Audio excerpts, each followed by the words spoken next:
Lonnie Payne here with another pinball video for you.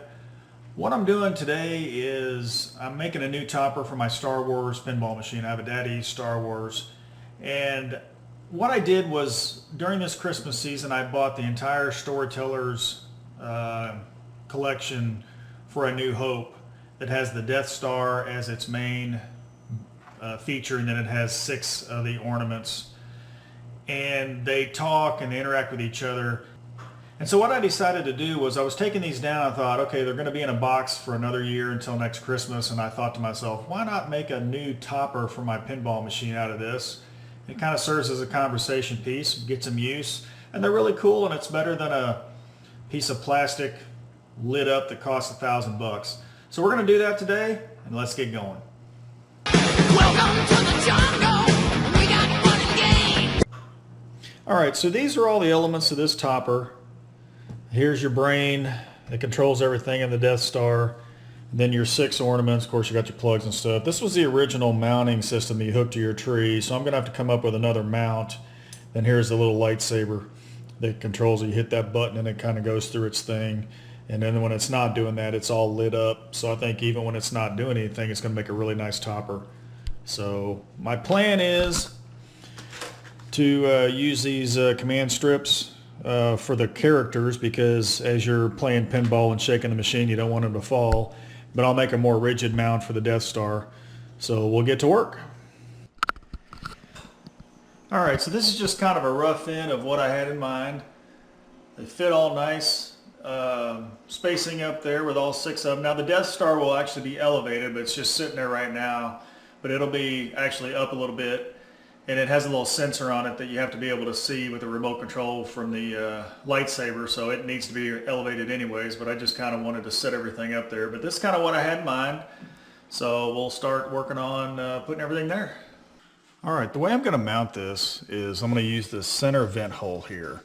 So what I'm going to do is I'm going to take some of these staples out, and I'm going to cut this along this line. I'm just going to remove the vent over the center piece, and that way if sometime later I want to put it back, I can just staple that piece back in there, and from the outside you won't be able to tell anything. But what I'm going to do is I'm going to put the mount on the outside and then a piece of wood on the inside and kind of clamp it together, and so there's going to be no permanent damage done to the back box, no screws or anything, and like I said, it can all be reversed later, but that's what I'm going to do. So alright, so this is the bracket I built. And like I said, I'm going to clamp it on the back box. So it's just a piece of wood, and I've got 2 metal clamps here holding this 5/16 dowel. Now this is just a hair bigger than the hole that mounts for the Death Star, so I put a little slit in it. So when you put it in there, it kind of squeezes down, but fits real nice and tight. And so those 2 screws will basically, this thing will mount up the back. Those 2 screws will stick, and then this will go on the inside of the back box, and then these little wing nuts will tighten it down, so you don't really have to have tools if you want to take it on or off. And then once I get it done, I'll make this black, but I'm going to leave the extra on the bottom right now. Just that gives me a little bit of leeway as far as mounting it up and down, so I get the perfect fit. And then once I get it all nice and where I want it, then I might cut the bottom off. I'm going to leave it for now. So this is the mounting system. We'll go try it out. Okay, so I removed the center piece of grate, and so we have the hole.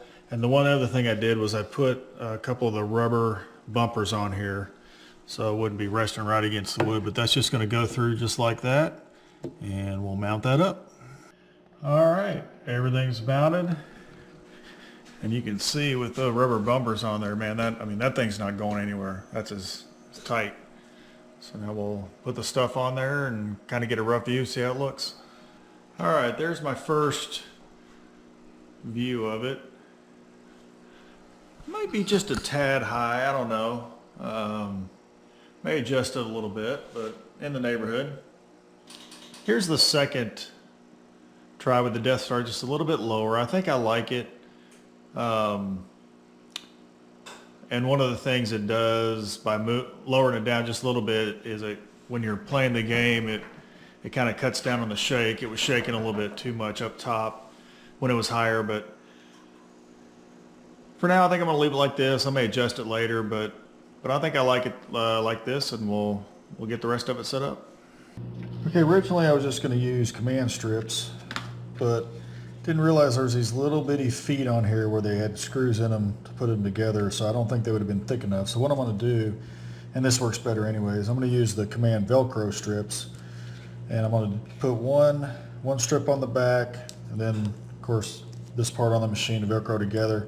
Then I'm going to put a little bit of one of these little felt bumpers on each front corner, and that way if there's any kind of shaking on the machine or anything, you won't be hearing this tapping. They'll have a pad here to keep it kind of resting on the machine. So that's how I'm going to mount each one of these figures. Alright, so I got Princess Leia done. Like I said, I got the mount on the back for the command strips and the Velcro, and then the pads, and the thickness actually works out really well. The little pads are just about good with that. So it's like a nice firm little grip. I think it'll be good. So I'll get the rest of them done. We'll be ready to mount. Okay, as far as the mount goes, many different ways you could do it. Instead of doing paint, I just grabbed me some flat black vinyl and just wrapped the post there so it'll be black. But you can paint it, do whatever you want. I'm not worried about the back because it's not seen, so that should take care of it. All right, there's everything set up, and let's get this thing plugged in, see what she looks like. All right, the way these work is you got your one cord for your Death Star, dedicated cord. It's the brains of the whole thing. Then each one of these has a plug. So you have these power plug strings. They each run 7 ornaments, so one cord is enough for all 6 of these.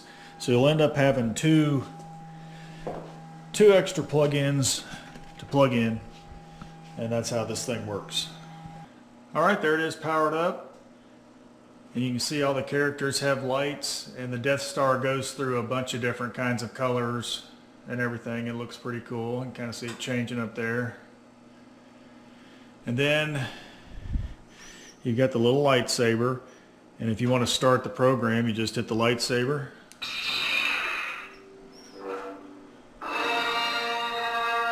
It'll go through the whole program. They'll actually start playing the movie, so we'll skip that, and I'll show you that here in a second. R2D2, where are you? Hey, you're not permitted in there. It's restricted. You'll be deactivated ashore. So you can see it plays scenes from the movie, and each character lights up when they're talking. Secret mission.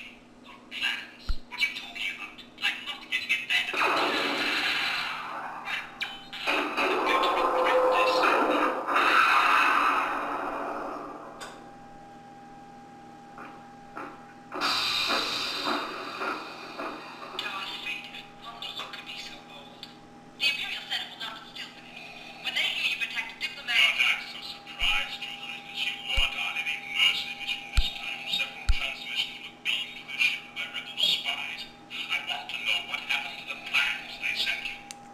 Anyways, I think it's pretty cool. Now there's no real way that you can make it actually interactive with the game, but it'll always be lit up, and then when you have a bunch of people over, you can start the program, let it play. But, you know, when you look at plexiglass toppers that just have lights on it, I mean, this one's lit up, and each character is there, and the Death Star goes through its different light program. So overall, I'm really happy with it. I think it's a neat little topper, and it's better than sitting in the box all year. And in a fully dark game room, each character has lights that just stay on consistently, so they're all lit up. So even in a dark room, it looks pretty cool. See how they all have little lights on them. Well, that's it. I really hope you enjoyed the video. Just a really neat topper. I think that it turned out really nice. Like I said, I already had the ornaments, so it didn't cost me anything. But if you were to go out and buy these ornaments at retail price, $399. I mean, you think about some of the toppers you have nowadays and how much they cost. I think this is a great value. And the way I installed them with the Velcro literally takes a minute to take all of them off. If you wanted to do something else with them, put them right back on. With the mounting system, there's not a single mark left on your machine. So I just think it's a really cool option, looks great. And it's something when you have people over, you can play it and play scenes from the movie and stuff, just kind of neat. Anyways, hope you enjoyed it. like, subscribe. I'll see you on the next one.